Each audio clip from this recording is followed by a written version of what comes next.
Hey, what's up guys? This is Anthony from Anthony's Customs, and for this review, we are looking at the Marvel Legends FIRESTAR figure. For those of you trying to put together your Spider-Man and Friends team, this one's going to be kind of necessary unless you go the custom route.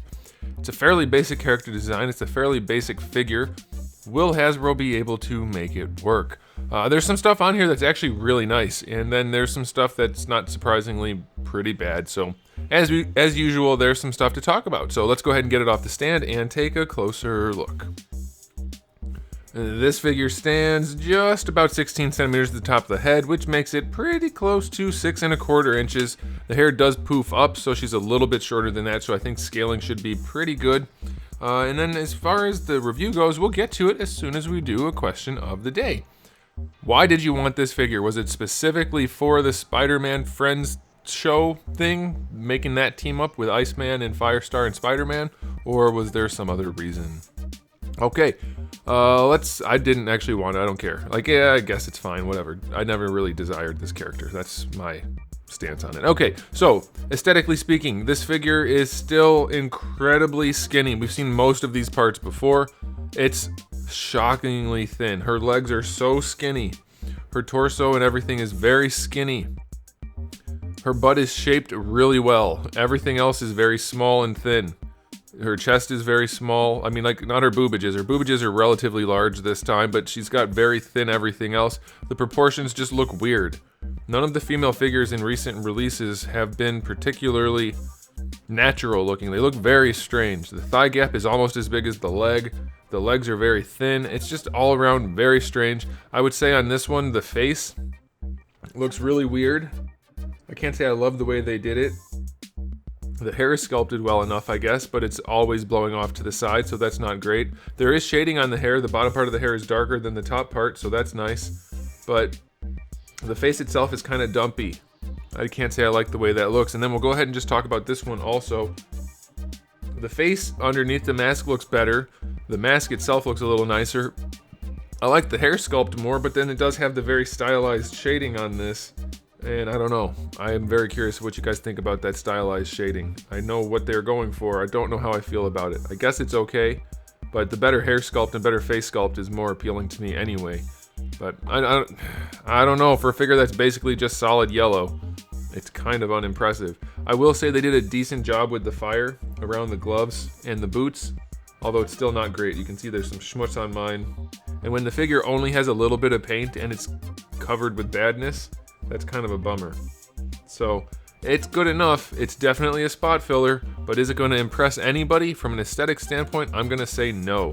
I'm going to give this figure an aesthetic rating of 5 out of 10. It really looks like a cheap, not fun figure to own. It's just a spot filler. As far as accessories go, you already saw the 2 alternate heads, or the 2 heads total.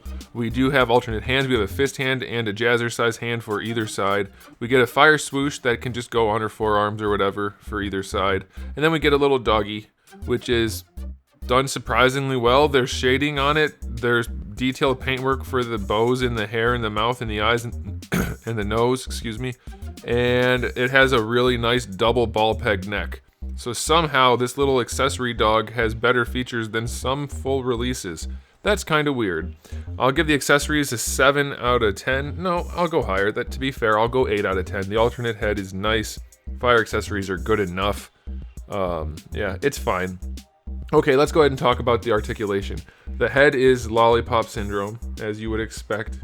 So we have the hinge and the ball peg. The collar does get in the way, but you'll be able to do your basic posing and move the head around enough. And the head doesn't actually sit too high. It's just the separation between the neck and the head that's the problem. So if they could just extend that neck up a little bit, that would be good. So that's fine. Shoulders have your full rotation, of course. They go up better than horizontal. No bicep swivel. That comes down here at the single jointed elbow. That's where you get your swivel as well. And then of course wrists are swivel and hinge. It's all pretty standard. The diaphragm joint is really good on this. It's way better than average. There is gapping. That's kind of a necessity, but they do a single ball peg for most of their diaphragm joints, so you can't really adjust for that gapping. If you had a double ball peg, you'd be able to lean it all the way back and then shift it back down and hide most of that gap. They don't have that in here. Also, the figure doesn't lean forward very far, so that's the neutral pose. Let me get this arm out of the way.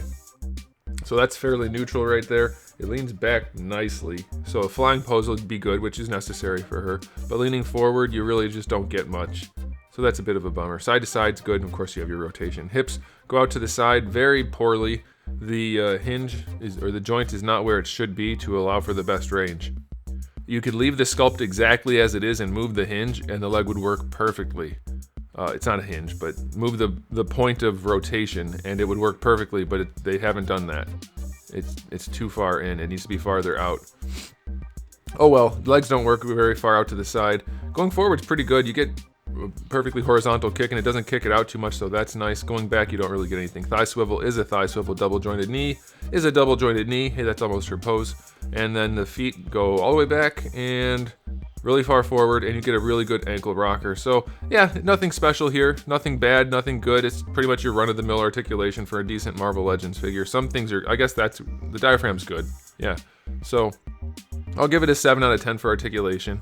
The limited arms, not having a bicep swivel or a double jointed elbow, the lollipop syndrome, those kind of things, the hips being bad. Yeah, it's all stuff we've seen before, so nothing surprising there. I think a 7 is fair. All right, time for the final verdict on this figure. It's a perfectly adequate spot filler. I don't think anybody's going to be excited to own this from like a quality standpoint. If you wanted the figure because of the character, because of the team up, I think you'll be fine with it. If you wanted a really good figure of this character, I think you're going to be disappointed. It is as average as they come, if not a little bit worse. I'm going to be generous and give this one a final verdict of 6.5 out of 10. The alternate head is a decent enough head, but with that stylized paint job, it really comes down to personal taste. So 6.5 out of 10. There's too much wrong with this figure for me. It's just, if nothing else, the sculpt should be better. It should look like a human more than a noodle person. So I can't go higher than that. All right, guys, there it is. Thanks for watching. If you enjoyed the video, please do give it a thumbs up. If you didn't, give it a thumbs down. And if you haven't subscribed, you might want to. I have new videos almost every single day and thousands already on the channel. So make sure you come back for all of that. And in the meantime, keep collecting.